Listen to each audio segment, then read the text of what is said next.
I'm in charge of the household, and my rules are final. If you don't follow them, we'll get a divorce. Even though my husband was cheating on me, he still tried to boss me around. Why should I do everything he says? If that's how it's going to be, let's just get a divorce. I put all the loans in his name so he would see how much I contributed to our life together. My name is Belle. I'm 36 years old and work as a systems engineer. I've been married to my husband Derek for 6 years. We met through work because my company hired his company for some projects. When I was working for his company as a temp, he was very nice to me. We started hanging out outside of work, dated for a while, and then he proposed. I said yes. When I got married, I left my job at the company. Working as an engineer was very demanding and stressful, and the pay wasn't great.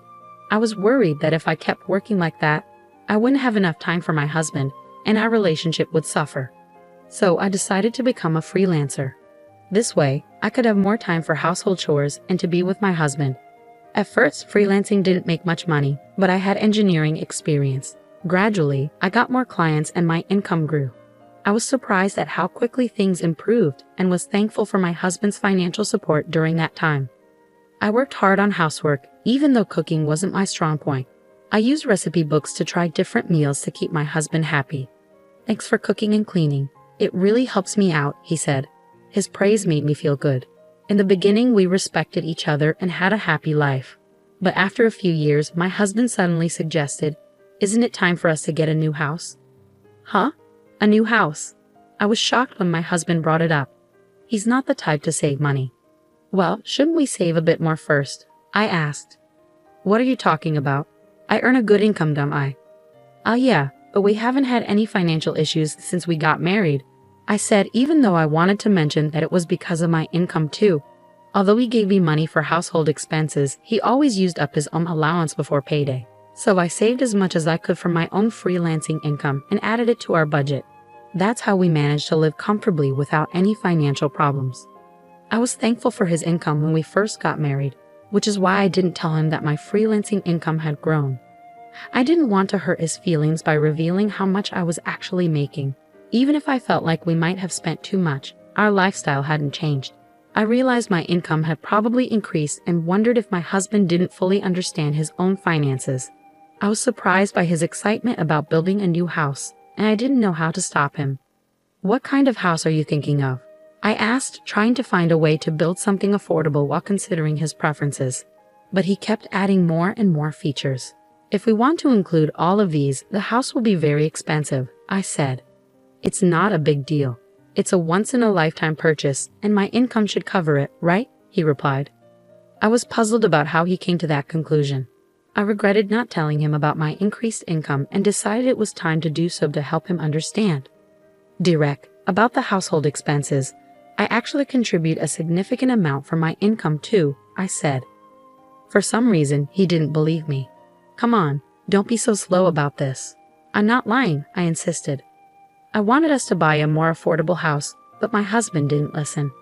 He used his salary to take out a loan for a house that was stretching our budget. At first, I thought we were managing our money well, but over time, his spending got out of control. He started buying expensive clothes and watches and went out drinking every night with his colleagues. Even though he worked extra hours to cover these costs, his spending was hard to ignore. Despite all this, he was determined to build a house, and eventually he managed to do it. "Wow, this is a really nice house," I said. "A house is a clear sign of success, isn't it?" he said. He was right. The new house is amazing. It's spacious, beautiful, and comfortable. My workroom is bigger now, so I can fit a large desk and work more comfortably. This has made me more productive, and I'm thankful for that. But I'm still anxious about our monthly mortgage payments. My husband doesn't seem to understand that we're paying off a long-term loan every month. The house is in his name, but he tends to overspend, so his account is often empty. Because of this, I have to transfer my income into his account just to cover the mortgage. I'm getting frustrated with him, so one day, I decided to talk about it. "Don't you think you've been spending too much lately?" I asked. "I need you to think about things like the mortgage for the house," I said. My husband frowned and replied, "What are you talking about? We've been living normally since we bought the house." "If that's the case, then there's no problem. You're just stressing over small details. And isn't it because you manage your money poorly that you're short? That's not my issue." "What? Wait a minute. I'm always trying to save money from the daily expenses with the money you give me, and I'm also using my own earnings to cover the mortgage and other costs. So please don't talk to me like that. What's your problem? Besides, the amount you're contributing isn't that much, so don't act like it's a big deal. The one who earns the most is the best, and that's me. Don't try to give me advice, my husband said, trying to shut me down. I was shocked by how my husband had changed. He used to be kind and caring, but now our relationship felt strained. We barely talked, and sometimes we didn't even greet each other. He worked overtime more than ever and came home late at night. I started to question if it was okay to continue living like this. We were just coexisting under one roof without meaningful conversations. Maybe it would be better to get a divorce. But if there was a chance to fix things, I wanted to try. After thinking it over, I decided to take the first step and reach out to him. But my efforts were crushed when I saw him in town one day. I had gone out to buy a birthday gift for a friend. It was a weekday, so my husband should have been at work. But instead, I saw him in town, dressed casually, walking with a young woman I didn't recognize. I was stunned and immediately thought he might be having an affair. To find out the truth, I hired a private investigator.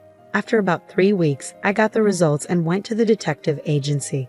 It turned out my husband was indeed having an affair. The woman was his colleague, and their relationship had been going on for about 2 years. I finally understood why my husband had started spending so much and coming home late. It was because he was having an affair. I was furious, especially after all the verbal abuse he had directed at me. He was the one being unfaithful. I felt foolish for trying to protect his feelings and our marriage. I decided to stop doubting and take action right away. When I rushed home, my husband was sitting on the sofa watching sports. I stood in front of the TV and laid out the evidence of his affair in front of him. "Explain this," I demanded. At first he looked surprised, but his expression quickly changed. "Oh, that's Meg. She's my new wife." "New wife? What are you talking about?" "Well, now that you know, there's no point in hiding it. Unfortunately, you're no longer needed." "What are you saying?" "Frankly, I don't need you in my life anymore. But Meg doesn't want to do housework, so you can stay and take care of that for her." "What? Are you out of your mind?" "I would never do that." When I said that, my husband's face turned red with anger. "I'm the breadwinner here, so my rules are final. If he can't follow them, then it's divorce." Even though he was having an affair, he was still trying to control me. Why should I listen to him? "Fine, let's get a divorce." "Huh? You had an affair, so we can't stay married. Let's just get a divorce." He was surprised but soon agreed. "Okay, but don't come crying to me later. But you need to help me change the names on the utility bills and the car loans we just took out." I changed all the loans into my husband's name and got divorced. He probably thought it was over, but for me, it was just the beginning. You should realize how much I supported you.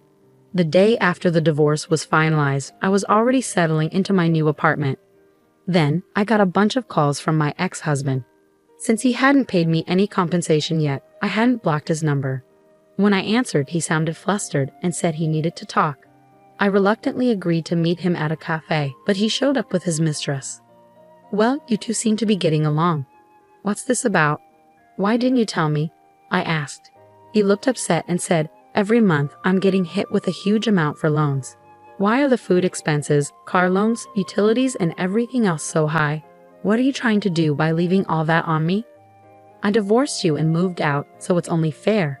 I don't have any other intentions," I replied. "Shut up. This is fraud. I'll sue you," he said. My ex-husband and his mistress glared at me, holding each other's arms. They both blamed me, but I couldn't accept their absurd accusations. "It's your fault for not understanding the situation. I showed you the documents, didn't I? The house loan was in your name, so it's only fair you pay it. I've been transferring the necessary money into your account.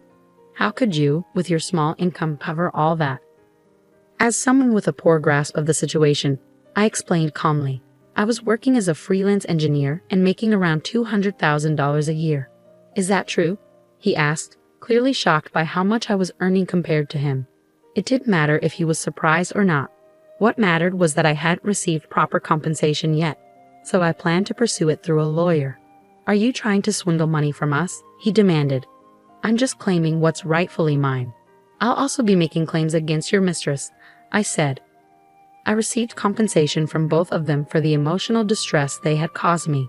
My ex-husband's mistress was devastated to find out he wasn't using his own money to pay for the loan. The next day, she disappeared from his life. Their affair ended just like any other when the money ran out. Now my ex-husband lives a lonely life, struggling to pay off his loan and make ends meet while commuting between work and home. He's facing the consequences he deserves, but he couldn't handle it and started spreading news about his affair at work. His mistress claimed he was abusing her, leading to a messy quarrel. Since neither of them was credible, no one believed their claims. His financial troubles worsened, and he was eventually demoted and received a pay cut due to his inability to focus on work because of his mounting debts. It's all his own fault, and frankly, he brought it on himself. As for me, I was nervous at first when I moved into my new high-rise apartment, but now I'm enjoying my life here. I'm not interested in marriage or romance for a while, but that doesn't mean I want to be alone forever. If I meet someone in the future, I hope we can build a supportive relationship based on what I've learned from this experience. For now, I'm focusing on working hard and making the most of my time for myself.